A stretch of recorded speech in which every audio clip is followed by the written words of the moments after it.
Chapter 10. A Scare of a Good Time. Rory and Sunny continued to enjoy all the treats and haunts of the WBAT 44 AM haunted house night until finally around 10 p.m., Seastar's voice came over the loudspeaker.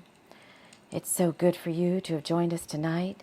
We raised $7,000 for the Save the Wharf Foundation, and town council members say we'll have enough to build that snack shack we've been wanting out on Seafarers Beach.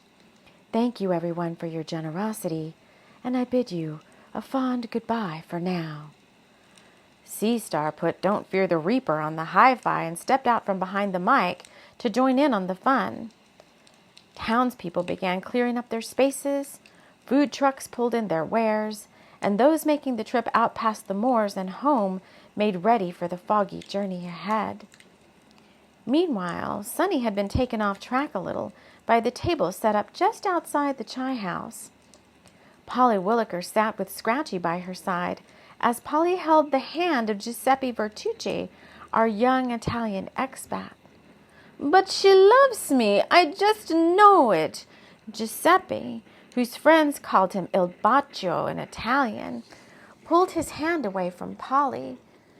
"You simply must help me, my love, she needs me."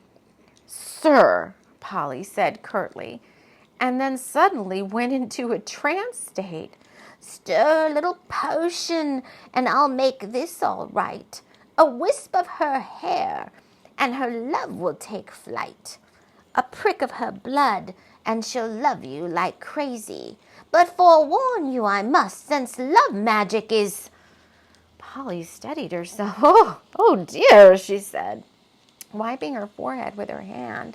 "Please forgive me," she said, shushing the spirit of her great-grandmother, who'd racked up quite a negative karma debt, casting binding love spells on unsuspecting suitors.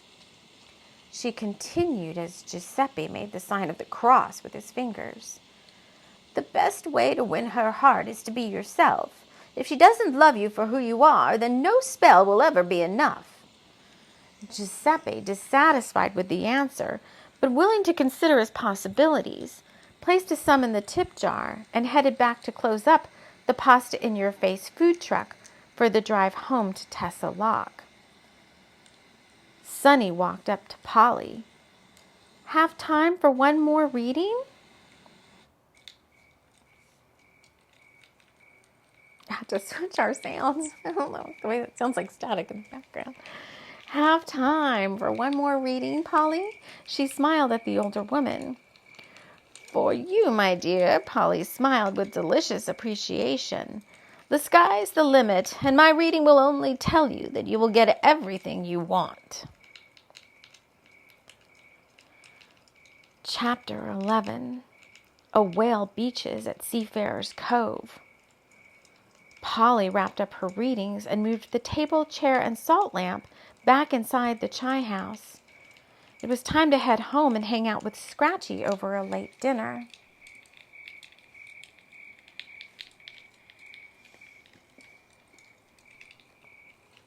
She'd been gifted a to-go plate of delicious dinner from the Black Tongue restaurant: goat cheese truffle ravioli with pumpkin mash, turnips with sweet potato drizzle, and a green salad with cranberry slaw and purple wine vinaigrette. She was hungry and tired from all the reading she'd done, her tip jar and pockets full of cash and jingly coins, and something else. Old Mrs. Hardaway had slipped something into Polly's pocket when she was busy doing a reading for old Mr. Hardaway. A charm of some sort with an eagle on the front of it, and a magnolia flower embroidered on the back. Polly recognized these types of charms and decided she'd soon know the reason that the Green Witch had given it to her. Old Mr. Hardaway seemed to be more interested in how many wins he would get at the next Rugby Cup championship game than in any magic that his wife had to share with them. He'd placed a hefty sum on the team he'd always bet on, even though that team always seemed to fail at the final hour. Polly had just made it in the door with her dinner box in hand, ready to warm it in the small oven, when an alarm sounded that meant all Rockaway Point townspeople should immediately turn into WBAT 44 AM on the radio that each one had been provided by the town council. It was a very reliable emergency communication network that allowed one set of communications to go out to all. The town council even supplied new batteries to those that needed them each month so that the radios were always accessible, even in a power outage. Polly looked high and low for her radio and found it wedged into a sliver of cabinet space where Scratchy liked to lie down and taunt the house mice. She switched it on, and Sea Star continued with her communication. Townspeople of Rockaway Point, this is Sea Star. There has been an occurrence at Seafarer's Cove just this night. A great gray whale has gotten himself caught up in some lines and beached ashore at the cove. We require all experienced in such matters to gather what you need and meet at the entrance to the cove as soon as you can. This is not a practice drill, so please heed this message and take action accordingly. This message will repeat on the hour as well as when any updates become available. Polly left the radio on and placed it by the kitchen table, pausing to remove her dinner from the oven and get a few quick bites. She was needed at the cove, her magic being what was required to steady the whale and help it to calm its nerves, while others worked to cut the lines free and move the animal back into the surf. No rest tonight, she said out loud, as she wondered where Scratchy was and if he'd heed the message. He'd been a little headstrong lately and could be up to anything regardless of what else was going on around him. Scratchy had indeed heard the message from his post atop the fence at the Chai House.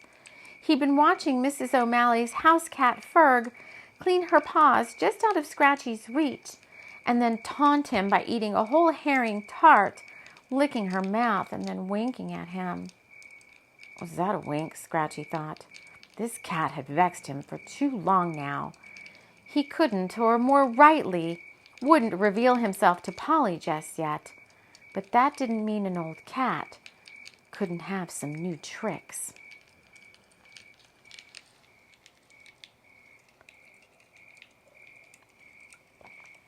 Chapter 11, Part 2, How to Calm a Beached Whale.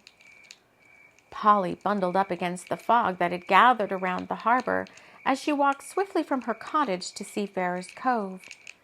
In her medicine bag were all sorts of crystals, herbs, potions, wands, and her book of magic. The whale would likely need access to all these methods of healing if it was to survive this incident. This wasn't the first time this had happened here, and Polly was beginning to think that there were other matters off the shores of Rockaway Point that were forcing these sea creatures ashore.